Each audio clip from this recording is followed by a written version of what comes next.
Hey guys, Christian here from Core Electronics. Today we're going to get started with circuit 2B, the digital trumpet, from Project Set 2. So Project Set 2 focuses on the use of sound and the use of a piezo buzzer in Arduino projects.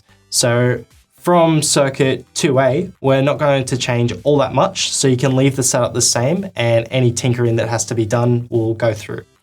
So in this circuit, we'll be using a push button. Now, a push button's a new component that will allow us to connect rails of the breadboard to one another.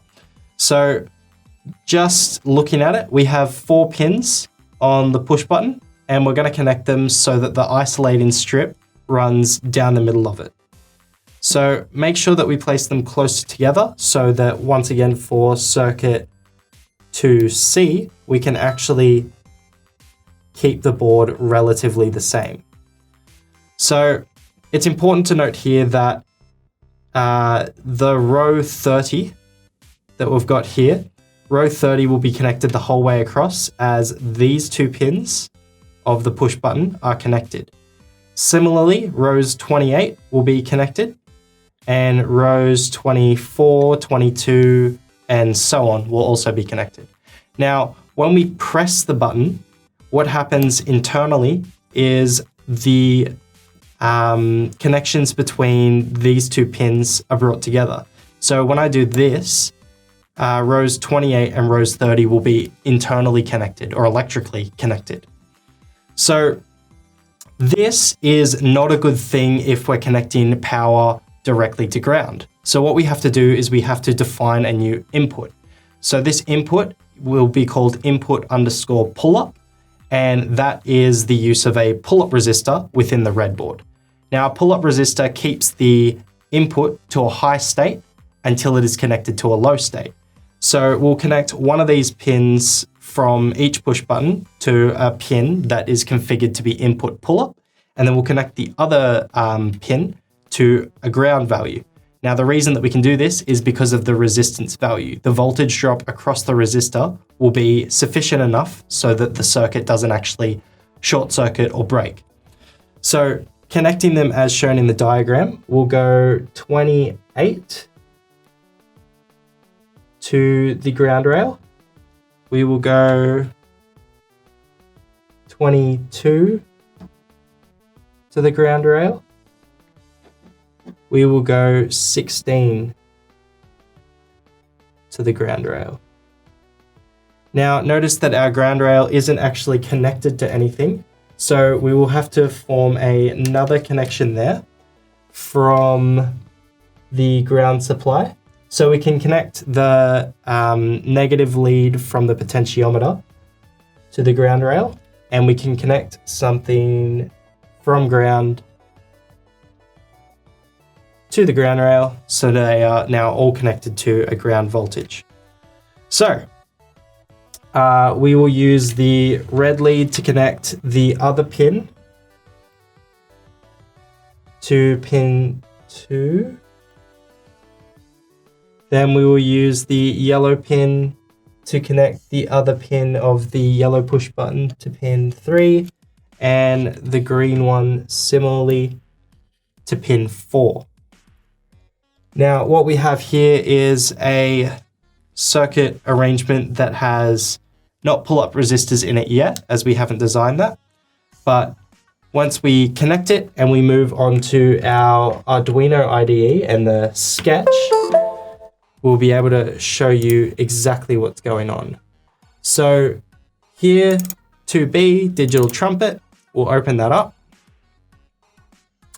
And in here, we will have the first pin, which is our red one connected to 2, our second one, our yellow one connected to 3, and our green one connected to 4.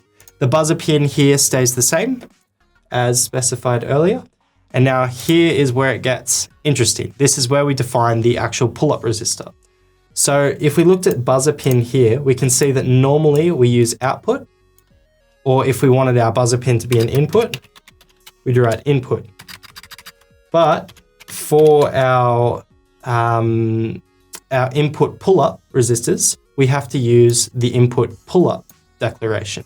So we go pin mode, first key pin, red, second key pin, yellow, and third key pin, green, to be configured in an input Pullup fashion. So this means that when we're checking the state of these buttons, we are trying to compare the digital read of the button.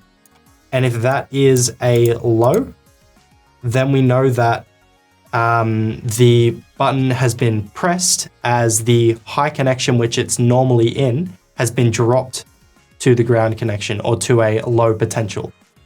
So in the event of this, if this, we will do what is in these brackets, and that is to play a tone of 262 Hertz on the buzzer pin.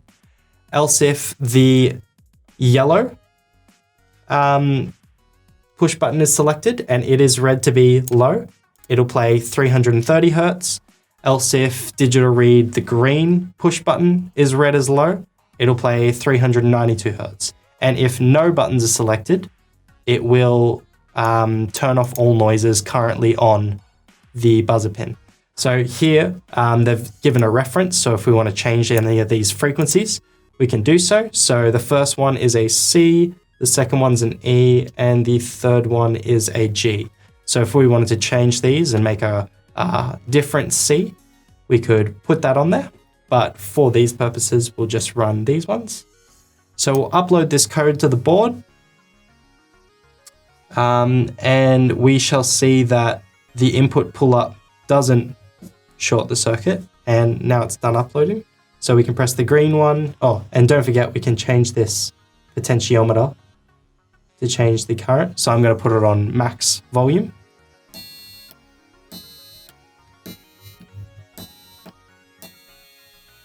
And we can change this while pressing the button. Notice that each section works from here.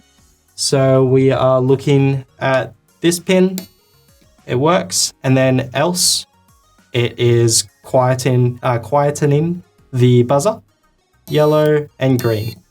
So that there is how we use pull-up resistors to control buttons, and how we use if-else statements and digital read comparisons to let the Arduino board know, or the red board, know that we want to do something else. So that there is circuit 2B, the digital trumpet. Follow us in our next video for circuit 2C. Catch you later.